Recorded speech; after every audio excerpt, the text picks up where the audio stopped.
Hello मेरे प्यारे बच्चों, स्वागत है आपका एक बार फिर से आपके चैनल एसआरएस लर्निंग में।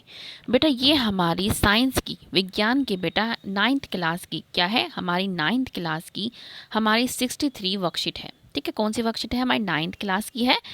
और हमारी 63 मतलब 63 हमारी जो है वर्कशीट का नंबर है, कार्यपत्र का नंबर है। तिथि हमारी 6 जनवरी 2022।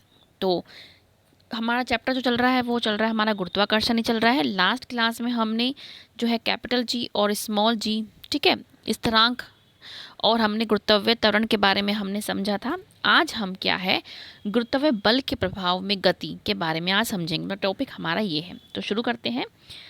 ये बच्ची है, ये पूछती है भाई से, ज्ञान क्या तुम बता सकते हो, यदि मैं निर्वात में समान आकार की एक लोहे की और एक प्लास्टिक की गेंद को समान ऊंचाई से एक साथ नीचे गिराती हूँ तो कौन सी गेंद धरती पर पहले पहुंचेगी। मतलब ये पूछते कि अगर मैं कोई प्लास्टिक की गेंद ले लूँ है और मैं कोई लोहे की, तो उसका जो उसका भाई है तो जवाब देता है कि दीदी मेरे अनुमान से लोहे की गेंद का द्रव्यमान अधिक है, अधिक होने की वजह से प्लास्टिक की गेंद से भारी है, अतः लोहे की गेंद पहले पहुंची। मतलब वो सोचता है कि भाई जिसका जो भारी होगा वो जल्दी पहुंच जाएगी। तो उसको जवाब देती है उसकी बहन, ज्ञान जैसा कि हम जानते हैं कि पृथ्वी प्रत्येक वस्तु को गुरुत्वाकर्षण बल से खींचती है। किससे खींचती है? गुरुत्वाकर्षण बल से खींचती है, जिसमें गुरुत्वाकर्षण त्वरण का उत्पन्न होता है। मतलब जब वो खींचती है ना अपनी तरफ पृथ्वी, तो उससे क्या है, एक गुरुत्वाकर्षण जो बल है वो जो है त्वरण जो है, जिसको हम स्मॉल जी से रिप्रेजेंट करते हैं, उत्पन्न होता है।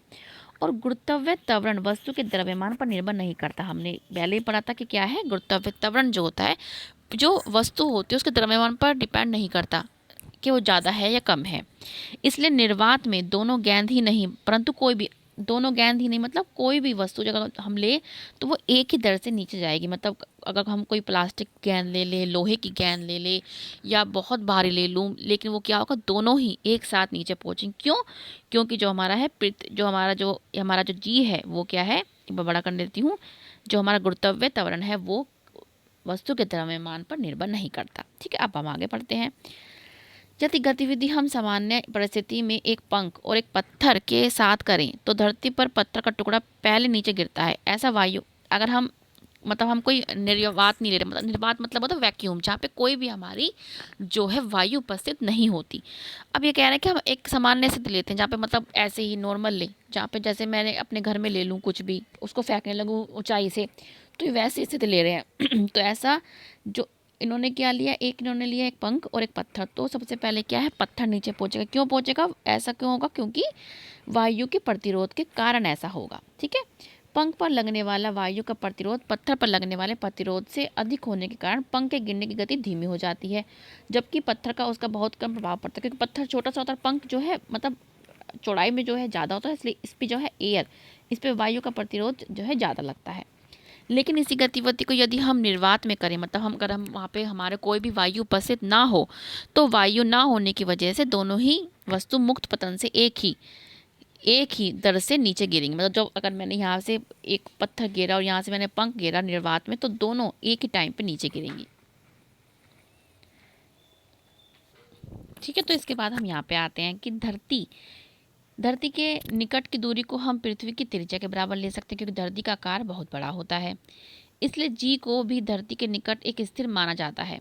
इस कारण धरती पर गिरने वाली वस्तु जैसे पत्थर के लिए हम गति के समीकरण में, जो गति के समीकरण हमने 8th क्लास में पढ़े, सॉरी 8th चैप्टर में पढ़े थे ना, हमारे 3 थे, तो उसमें हम क्या है गति के समीकरण में त्वरण जी को हम गुरुत्वाकर्षण त्वरण भी लिख सकते हैं। ठीक है, हमने यहाँ पे क्या है, इसको हमने चेंज कर लिया। तो ये 3 जो है हमारे जो है समीकरण है। ठीक है, तो यहाँ पे हमने इसको रिप्लेस कर दिया ए को। ठीक है, अब यहाँ पढ़ते हैं कि जब पत्थर को ऊपर उछाला जाता है तब जी को हम क्या है, जी को माइनस जी लिया जाता है, क्योंकि पत्थर की गति गुरुत्वाकर्षण बल के विपरीत होती है। और जब पत्थर नीचे गिरता है तो उसको हम प्लस में लेते हैं। ठीक है, जब ऊपर जाता है तो हम माइनस में, और जब नीचे आए तो हम प्लस में लेते हैं, क्योंकि अब पत्थर की गति गुरुत्वाकर्षण बल की दिशा में है। हमेशा जो है गुरुत्वाकर्षण हमारे नीचे की साइड लगता है। ठीक है, अब हम क्वेश्चन आंसर पे आते हैं इसकी, कि कागज के टुकड़े और लोहे की मोटी कील को निर्वात में समान ऊंचाई से गिराने पर कौन पहले धरती पर पहुंचेगा।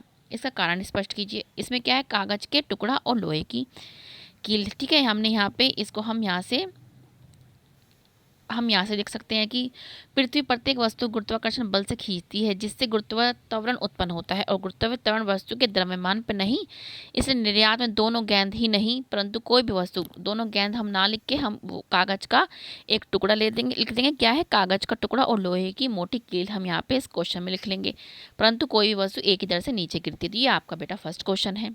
नेक्स्ट क्वेश्चन पे आते हैं हम।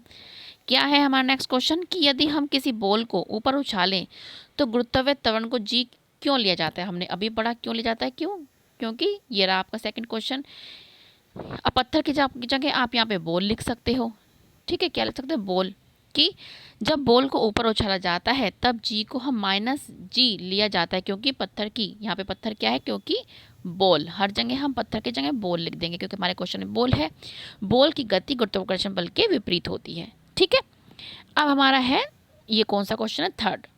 कि सामान्य परिस्थिति में विभिन्न विभिन्न वस्तुओं को समान ऊंचाई से गिराने पर वह समान समय से नीचे क्यों नहीं गिरती? हमने अभी समझा था, हमने ये वाला हमारा आ जाएगा यहाँ पे।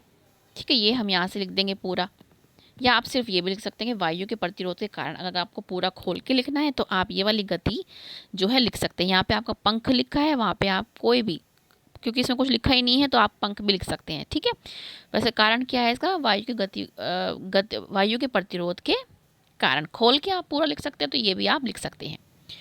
अब है आपका फोर्थ क्वेश्चन की गति के तीनों समीकरण में त्वरण को त्वरण को मतलब ए को, ये है ए को, गुरुत्व त्वरण क्या है? जी। जो ये था त्वरण आपका, ये किस में था? आपके चैप्टर नंबर 8 में, जो आपकी जो है 3 इक्वेशंस थी, 3 समीकरण थे, उसमें आपको ए को, त्वरण को मतलब आपको रिप्लेस करना है जी से। ठीक है, तो ये आपकी तीनों जो है आपकी समीकरण है। यहाँ से आप इसको फोर्थ क्वेश्चन को आप यहाँ से उतार सकते हैं। ठीक है, तो बेटा ये आपकी आज की मतलब 6 तारीख की आपकी वर्कशीट है। ध्यान से कीजिए, समझ के कीजिए, क्योंकि आपकी अभी तो ऑनलाइन क्लासेस चल रही होंगी। और ध्यान रखिए बेटा, ठीक है, आप कोरोना फिर से एक बार फिर से जो है बढ़ रहा है, तो प्लीज़ अपना ध्यान रखिएगा। जैसे मैं हर बार समझाती हूँ कि कोरोना है तो आप ज़्यादा से ज़्यादा अवेयरनेस फैला सकते हैं कि मास्क लगा के जाएं, सोशल डिस्टेंसिंग का पालन करें। अब तो आप भी स्कूल जाते हो तो आपको भी ये सब जो है समझना होगा। अभी तो फिलहाल छुट्टियाँ चल रही हैं, लेकिन हम जाएंगे तो हैं स्कूल। ठीक है, और जो 15 साल से ऊपर के बच्चे हैं, ठीक है, वो प्लीज़ वैक्सीन जरूर लगवाएं। मिलते हैं बच्चों आगे की वर्कशीट के साथ। बाय बच्चों।